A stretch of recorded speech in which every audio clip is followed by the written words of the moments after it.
fire.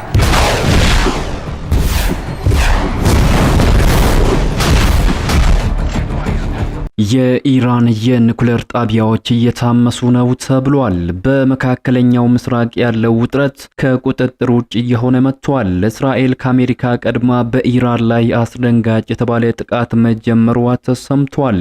This is Natanz, a nuclear facility approximately 200 miles from Tehran. First nuclear bomb.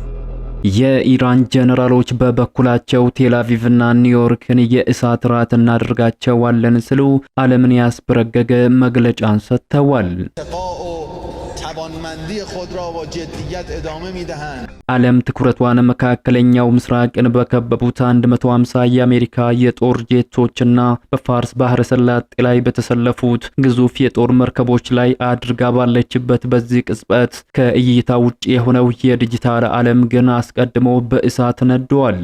ገና የመጀመሪያው የሚሳኤል ባሩድ ሳይታጠን የእስራኤል የሳይበር ሰራዊት ኦፕሬሽን ሳይለንት ኪለር የተሰኘውን አስደንጋጭ ጥቃት ጀምሯል። Again elicited attacks again and again and again, and these attacks were always preceded.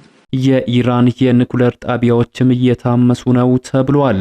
ራዳሮችም ታውረዋል። የመገናኛ መስመሮችም ተቆርጠዋል። እስራኤል ከአሜሪካ ቀድማ የጥቃት ቁልፉንም ተጭናለች። በዋሽንግተን በኩል ግን ሁኔታው ይበልጥ አስፈሪ ሆኗል።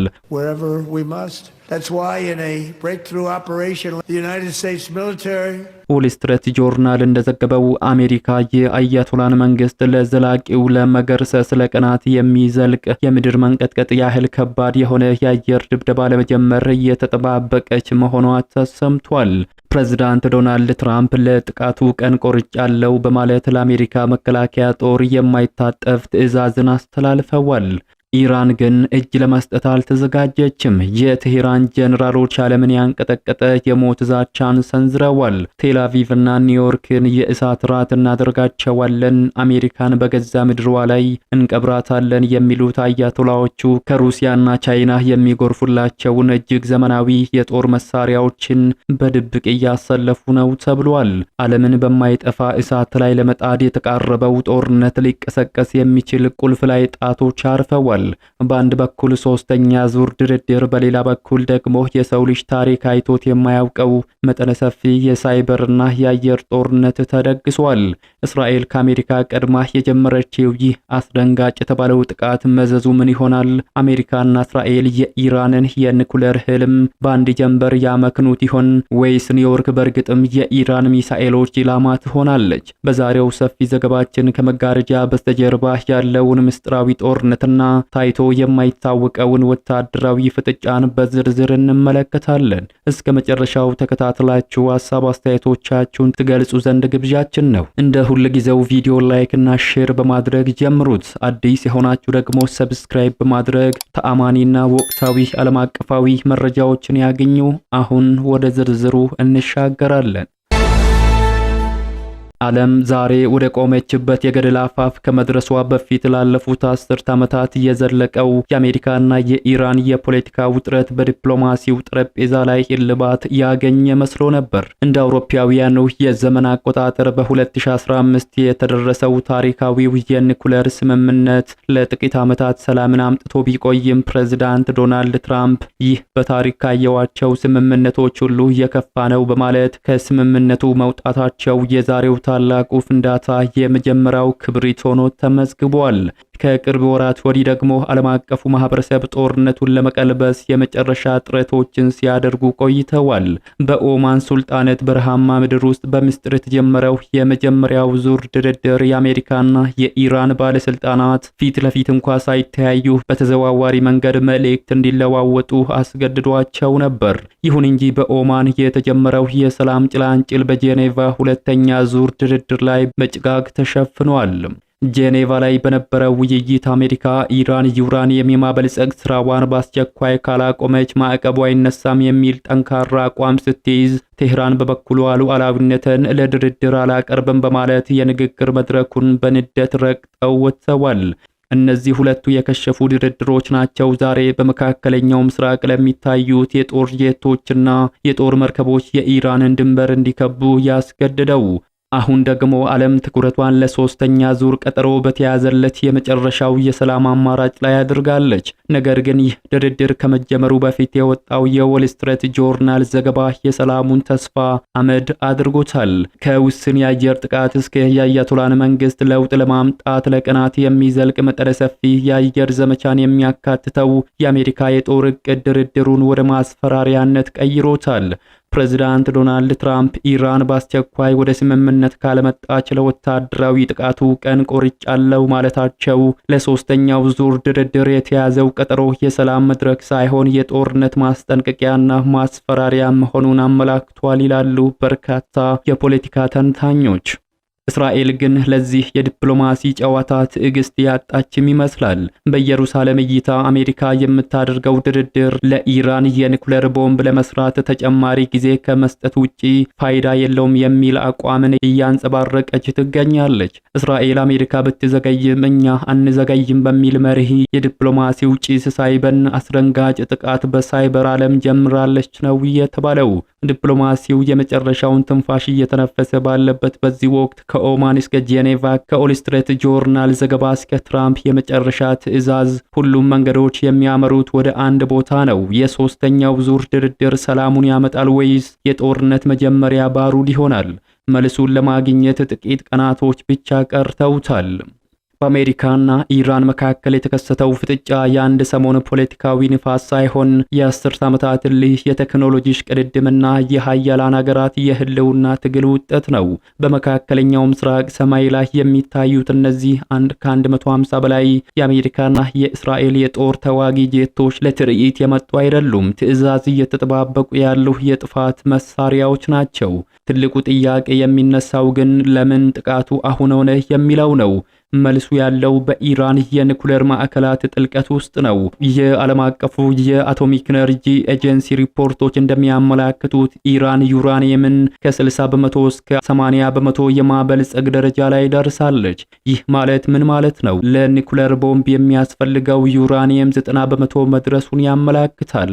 ኢራን አሁን ካለችበት ተነስታ ቦምብ ለመስራት የሚያስፈልጋት ንጹህ ዩራኒየም ለማግኘት ቴክኒካዊ መሰናክሎች የለባትም ማለት ነው። የቀሯት የፖለቲካ ውሳኔዎች ብቻ መሆናቸውን ያመላክታል። ቴሄራን አሁን በማንኛውም ጊዜ ቦምቡን ሰርታ መጨረስ የምትችል ሀገርም ሆናለች የሚለው ነው እስራኤልና አሜሪካንን እንቅልፍ የነሳቸው። በኢራንና በአሜሪካ መካከል ሶስተኛ ዙር ድርድር ሊካሄድ በተቃረበበት ጊዜ አሜሪካ ከውስን የመጀመሪያ ደረጃ የአየር ጥቃት አንስቶ የመንግስት ለውጥ ለማምጣት ለቀናት የሚዘልቅ የአየር ጥቃት ዘመቻ ለመፈጸም መወሰኗን ዎል ስትሪት ጆርናል ዘግቧል። ነገር ግን ኢራን በአሜሪካ ጥቃት የሚፈጸምባት ከሆነ የሚከተለው ውጤት በሁለቱ ሀገራት ላይ ብቻ ተወስኖ የሚቀር እንዳልሆነ ማስጠንቅቃለች። የኢራን የውጭ ጉዳይ ሚኒስትር ቃል አቀባይ ውስን የሚባል ጥቃት እንደሌለና የትኛውንም አይነት በኢራን ላይ የሚፈጸም ጥቃት ከባድ የሆነ ያጸፋ ምላሽ እንደሚጠብቀው አስጠንቅቀዋል። በሁለቱ ሀገራት መካከል እየተካሄደ ባለው የድርድር ሂደት ላይ ኢራን ከአሜሪካ የሚቀርቡላትን ቅድመ ሁኔታዎችን እንድትቀበል ለማስገደድ ፕሬዝዳንት ዶናልድ ትራምፕ ውስን ጥቃት ለመፈጸም እያሰቡ መሆናቸው ተዘግቦ ነበር። አሜሪካ የትኛውንም አይነት ወታደራዊ እርምጃ በኢራን ላይ ብትወስድ አደጋዎች እንዳሉ የአሜሪካ ባለስልጣናት መናገራቸውን ዎል ስትሪት ጆርናል በዘገባው ላይ አካቷል። ሁሉም አማራጮች አደጋ አላቸው። በተለይ ደግሞ የተራዘመ ጥቃት በአሜሪካ ሰራዊትና በጦር መሳሪያዎች ላይ ከፍተኛ ዋጋን ከማስከተሉ በተጨማሪ ኢራን አጸፋ የምትመልስ ከሆነ በቀጠናው ያሉ የአሜሪካ አጋሮችን ለመከላከል አስቸጋሪ ሁኔታዎች ይፈጠራል ሲሉ ባለስልጣኑ ስጋታቸውን አጋርተዋል። ይህ ስጋትም በከፍተኛ የአሜሪካ ወታደራዊና የደህንነት ባለስልጣናት ስብሰባዎች ላይ ተነስቶ መነጋገሪያ መሆኑን በስፋት ተነግሯል። አሜሪካ ጥቃት ትፈጽማለች የሚለውን ዛቻ ተከትሎ ኢራን ጥቃት የሚሰነዝርባት ከሆነ በአካባቢው የሚገኙ የአሜሪካ የጦር መርከቦች፣ የጦር ሰፈሮችና አጋሮች ላይ ከባድ ያጸፋ ጥቃት እንደምትፈጽም በተደጋጋሚ ያሳውቃለች። የኢራን ያጸፋ እርምጃ ዋነኛ ኢላማ የምትሆነው እስራኤል በበኩሏ ኢራን በእስራኤል ላይ የበቀል ጥቃት ከፈጸመች በእስላማዊ ሪፐብሊኩ ታሪክ ውስጥ ከባድ ስህተት ይሆናል ስትል አስጠንቅቃለች። አሜሪካ ባለፉት ሳምንታት ግዙፍ አውሮፕላን ተቀናቃኝና ሌሎች የጦር መርከቦቿን እንዲሁም የጦር አውሮፕላኖችን ወደ መካከለኛው ምስራቅ በማሰማራት በኢራን ላይ ጥቃት ለመሰንዘር እየተዘጋጀች እንደሆነ መረጃዎች አመላክቷል። ዘገባዎች እንደሚያመላክቱት ከሆነ በአውሮፓውያኑ 2003 አሜሪካ በኢራቅ ላይ ካካሄደችው ወረራ ወዲህ ከፍተኛውን ወታደራዊ አቅሟን በአሁኑ ጊዜ በመካከለኛው ምስራቅ በኢራን ድንበር ላይ አሰማርታለች ነው የሚባለው። ውጥረቱ ባየለበት በዚህ ወቅት ዓለም አሜሪካን ስትጠባበቅ፣ እስራኤል ግን ቀድማ የሳይበር ጥቃቶችን በኢራን ላይ መጀመሯን መገናኛ ብዙሃን በስፋት እየዘገቡት ይገኛሉ። ኦፕሬሽን ሳይለንት ኪለር የተሰኘው ጥቃት በታሪክ ታይቶ የማይታወቅ የሳይበር ጦርነት ነው። ይህ ጥቃት በሶስት ደረጃዎችም የተከፈለ ነው።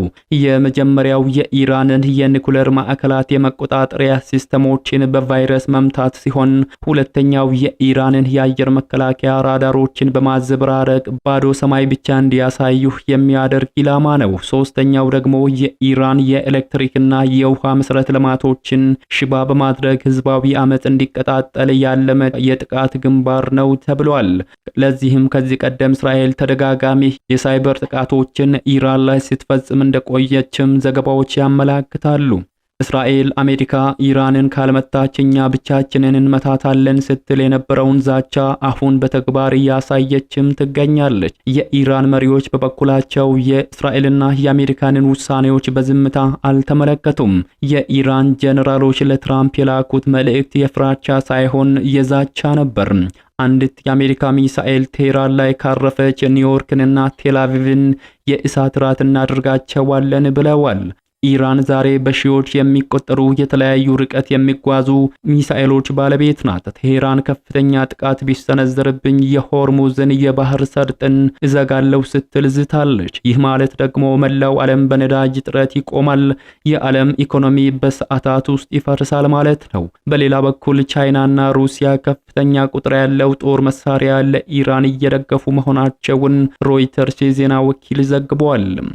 በመካከለኛው ምስራቅ ጦርነት ቢፈነዳ በአሜሪካና በኢራን መካከል ብቻ እንደማይወሰን የተረዱት ሀያላን ሀገራት ከወዲሁ የኃይል አስተላለፋቸውን መያዝ መጀመራቸውም ተነግሯል። ሩሲያ ኢራን ከወደቀች ቀጣዩ ተራ የኔ ነው ብላ ታምናለች። ስለዚህ እጅግ ዘመናዊ የሆኑትን የራዳርና የሚሳኤል መከላከያ ሲስተሞችን በምስጢር ለቴህራን ሰጥታለች ነው የሚባለው። ቻይና በበኩሏ የኢራንን ነዳጅ በቢሊዮን ዶላሮች በመግዛት የኢራንን ኢኮኖሚ ከሞትም እየታደገች ነው። አሁን ላይ እየታየ ያለው ፍጥጫ ዓለም ላይ ከፍተኛ ጦርነት ሊያስከትል የሚችል ትሪገር ሊሆን ይችላልም ተብሏል። አሜሪካ ኢራንን ስትመታ የሩሲያን ቴክኖሎጂና የቻይናን የፋይናንስ ጥቅም ነው የምትመታው። ይሄ ደግሞ ግጭቱን ከመካከለኛው ምስራቅ አውጥቶ ወደ ዓለም አቀፋዊ ቀውስ ያሸጋግራል። በዚህ ሁሉ ውጥረት መሃል ግን የሶስተኛው ዙር ድርድር ቀጠሮ አለ። ነገር ግን ይህ ድርድር ሰላምን ለማውረድ የመጨረሻ ዕድል ወይንም የጦርነቱ መለኮስ ምክንያት ሊሆን ይችላል። አሜሪካ የመጨረሻ ማስጠንቀቂያን ሰጥቻለሁ ስትል፣ ኢራን ደግሞ ለማስፈራሪያችሁ እጅ አንሰጥም ብላለች።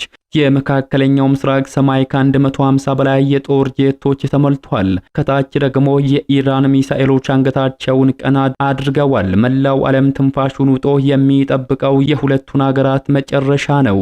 ዛሬ በመካከለኛው ምስራቅ ሰማይ እየታየ ያለው ፍጥጫ ከሁለት ሀገራት ግጭት በላይ ነው። ይህ የአያላን ፍልሚያ የርዕዮተ ዓለም ጦርነትና ምናልባትም የ21ኛው ክፍለ ዘመን የዓለምን ካርታ ለዘላለም የሚቀይር ክስተት ነው። ፕሬዝዳንት ዶናልድ ትራምፕ ለጥቃቱ ቀን ቆርጫለሁ ሲሉ፣ የኢራን ጀነራሎች ደግሞ ኒውዮርክን የእሳት ራት እናደርጋታለን በማለት ምላሽን ሰጥተዋል። ዎል ስትሪት ጆርናል እንደዘገበው የአሜሪካ እቅድ የመንግስት ለውጥ ከሆነ ይሄ ግጭት በጥቂት ቀናት የአየር ድብደባ የሚቆም አይሆንም። ይልቁንም መላው ዓለም የሚናጥበት የነዳጅ ዋጋ ሰማይ የሚነካበትና በሺዎች የሚቆጠሩ ንጹሃን የሚረግፉበት ዓለም አቀፋዊ ቀውስ መሆኑ አይቀርም። ዲፕሎማሲው የመጨረሻ የሰላም ተስፋ ተደርጎ ተወስዷል። በሁለቱ ሀገራት መካከል የተቀጠረው የሶስተኛው ዙር ድርድር ቀጠሮ ተሳክቶ ሰላም ይሰፍናል የሚለው የሁሉም ሰላም ወዳዶች ምኞት ነው። እናንተስ በዚህ ጉዳይ ላይ ምን ታስባላችሁ? ፕሬዝዳንት ዶናልድ ትራምፕ የቆረጡት ቀን በእርግጥም የጥቃቱ መጀመሪያ ይሆናል ወይስ ይሄ ሁሉ የስነ ልቦና ጦርነት ለሶስተኛው ዙር ድርድር ማገዶ እንዲሆን የታሰበ ነው? ሐሳባችሁን ከታች ባለው የአስተያየት መስጫ ላይ ያስፍሩልን። ወቅታዊ ተአማኒና ዓለም አቀፋዊ ጉዳዮችን በዝርዝርና በጥልቀት ለመከታተል ቻናላችንን ሰብስክራይብ ያላደረጋችሁ ሰብስክራይብ በማድረግ ቤተሰብ ትሆኑ ዘንድ ግብዣችን ነው። ትንታኔያችን መረጃ ሰጪ ሆኖ ካገኛችሁ ደግሞ ላይክ፣ ሼር ማድረጋችሁን እንዳረሱ። በሌላ መረጃ ዳግም እስከምንገናኝ በያላችሁበት መልካሙን ሁሉ ተመኘን።